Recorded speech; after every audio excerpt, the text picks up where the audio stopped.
Sa pangalawang pagkakataon sa loob ng 3 araw, muling nagharap sa rematch ang Los Angeles Lakers at Sacramento Kings. Kanina, muling nakuha ng Lakers ang panalo laban sa Kings sa score na 103-99. Isang mahigpit na laban ang nasaksihan, ngunit sa huli, nanaig ang karanasan at determinasyon ng Lakers. Pinangunahan ni LeBron James ang opensa ng Lakers na tila hindi kayang pigilan ng depensa ng Kings. Gumawa si LeBron ng 32 points, 7 rebounds, 6 assists at 4 steals. Malinaw na siya ang naging puwersa sa laban, muling pinapatunayan ang kanyang pagiging elite player kahit sa kanyang ika-22 na season. Naging malaking tulong din ang 20 points at 5 assists ni D'Angelo Russell, pati na rin ang 16 points at 5 assists ni Austin Reeves. Samantala, si Anthony Davis naman ay nagpakitang gilas sa depensa at rebounding na umiskor ng 10 points, 15 rebounds, 5 assists at 3 blocks. Sa kabilang banda, hindi rin nagpahuli si De'Aaron Fox ng Kings na nagtala ng 31 points, 5 rebounds at 7 assists. Sinundan siya ni Domantas Sabonis na gumawa ng double-double na 19 points, 19 rebounds at 5 assists.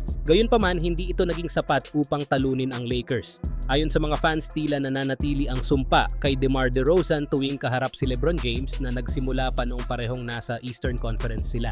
Hirap umano ang Kings na makahanap ng sagot laban sa taktika ng Lakers lalo na sa crunch time. Dahil sa panalong ito, umangat ang Los Angeles Lakers sa ika-5 pwesto sa Western Conference standings. Sa kabilang banda, patuloy na hinahanap ng Kings ang kanilang winning rhythm kontra sa Lakers. Ang kanilang rematch ay nagbigay muli ng mataas na intensyon at inaasahang babantayan ng mga tagahanga sa mga susunod na laro. Samantala, siguradong ikakagulat mo itong stats na ito tungkol sa LA Lakers, kaya pala nanalo ang Lakers sa kanilang huling mga laro ay dahil sa malaking pagbabago sa kanilang depensa. Noon, ang depensa ng Lakers ay isa sa pinakamahina sa buong NBA. Base sa kanilang defensive rating, nasa ika-25 sila sa rankings at minsan pa nga ay bumababa pa ito ika-28. Pero matapos ang mahabang break at ang pag-aaral ng kanilang sistema sa ilalim ni Coach JJ Redick, tila nabago ang takbo ng kanilang laro. Ang kanilang defensive scheme ay muling inayos at pati na rin ang kanilang overall game plan. Ang resulta, sa kanilang huling 5 laro, nagtala sila ng 4-1 record na nangangahulugang 4 na panalo at 1 talo lamang. Higit pa riyan, mula sa pagiging kulelat sa depensa, naging number 1 sila sa buong NBA pagdating sa defensive rating sa 5 laro nila na yon.